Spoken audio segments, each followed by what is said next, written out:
का औद्योगिक क्षेत्र कोटा साई कालाम माननीय रेलवे के साथ जोड़ा जाए। सभापति महोदय, आपने मुझे बोलने का मौका दिया। मैडम, आपका शुक्रिया। धन्यवाद। बजट की स्पीच में फाइनेंस मिनिस्टर ने 4 बरादरियों का जिक्र किया।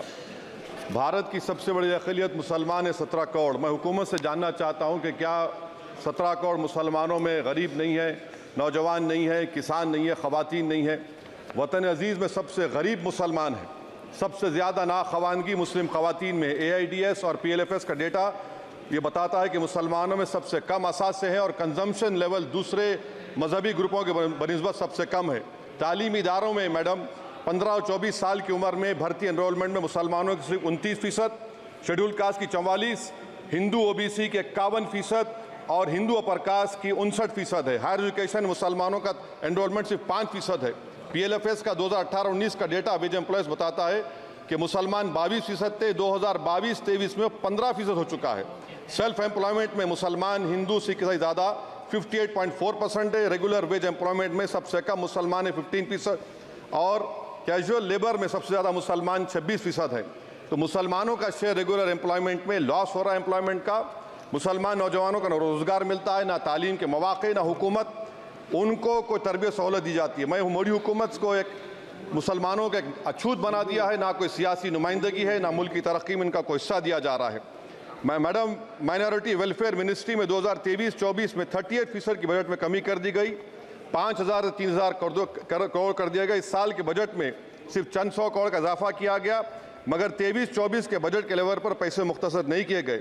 ये मोदी हुकूमत की बदनीयती और झूठा कमिटमेंट है, झूठा कमिटमेंट अक़लियतों के ताल्लुक से। तालीम के उस अक़लियती स्कॉलरशिप मैडम, अक़लियतों के गरीब तलबा और तालिबात को दी जाती रकम में कमी कर दी गई। 2019 में मोदी ने कहा था कि 1 करोड़ स्कॉलरशिप दिए जाएंगे, अब सिर्फ 58 लाख दिए जा रहे हैं। 47% अक़लियती एप्लीकेंट्स को हर साल स्कॉलरशिप से महरूम कर दिया जा रहा है।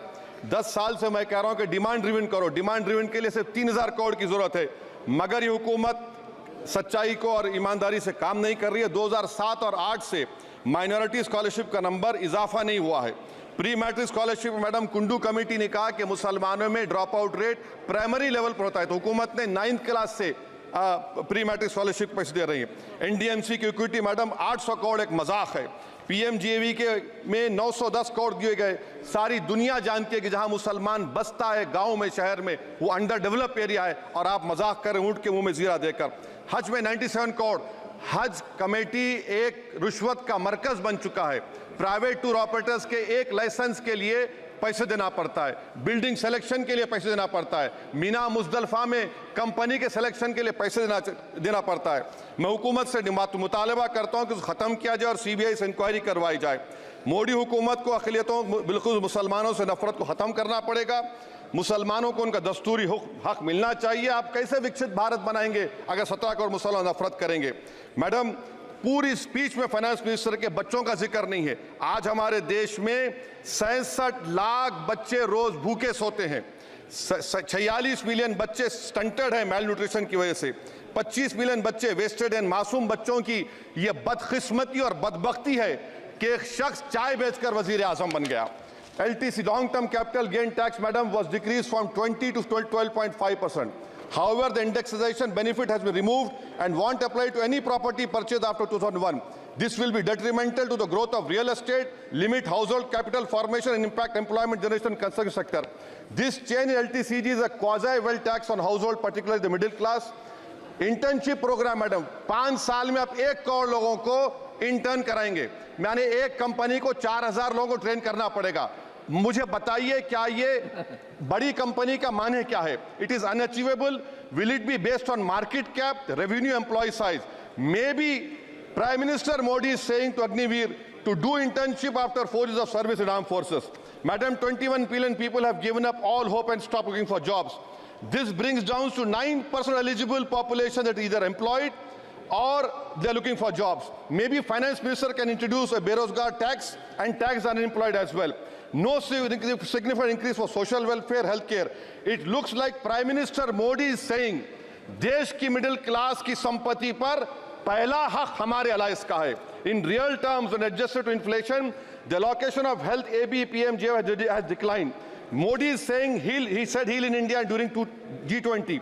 The reality is India is hurting. Madam, this government wants to increase FDI from China. Is the Prime Minister not concerned that our armed forces cannot patrol 26 patrolling points out of 65 in Ladakh? Maybe the Prime Minister wants the Chinese monopoly Indian markets. Import from China have crossed 101 billion 2024. Prime Minister Modi says Khelo India, but in reality the budget has shown that Modi government policy is Jhelo India.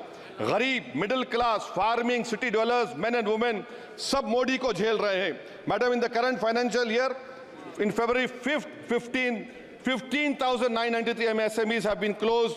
Total MSCs closed have 35,680. Andhra Pradesh bifurcation. This parliament passed a law. For last 10 years, Modi government has shown their intellectual dishonesty in not giving ITR, IIM, Bayaram Steel Factory, Railway Corridor Hazipet, recognition of Palmaru as National Irrigation Project. This shows intellectual dishonesty of this government. Madam, I end my speech by quoting a famous poet, and I'm amending certain verses. 133 crore इंसानों, जिंदगी से बेगानों, सिर्फ हुक्मरानों ने हक तुम्हारा छीना है.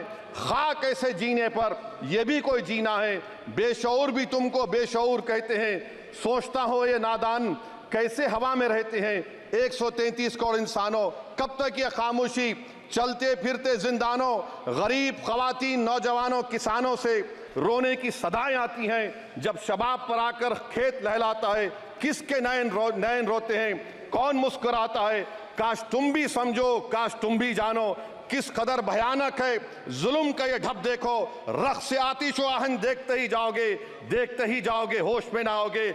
और अनएम्प्लॉयमेंट पर अभी बोला गया नौकरियां दे रहे हैं, तो शायर ने इनके बारे में अच्छा कहा कि फूल शाखों पर खिलने लगे तुम कहो, जाम जिंदों को मिलने लगे तुम कहो, चाक सीनों के सिलने लगे तुम कहो. इस खुली झूठ को, जहन की लूट को मैं नहीं मानता, मैं नहीं जानता. शुक्रिया मैडम. माननीय सदस्य श्री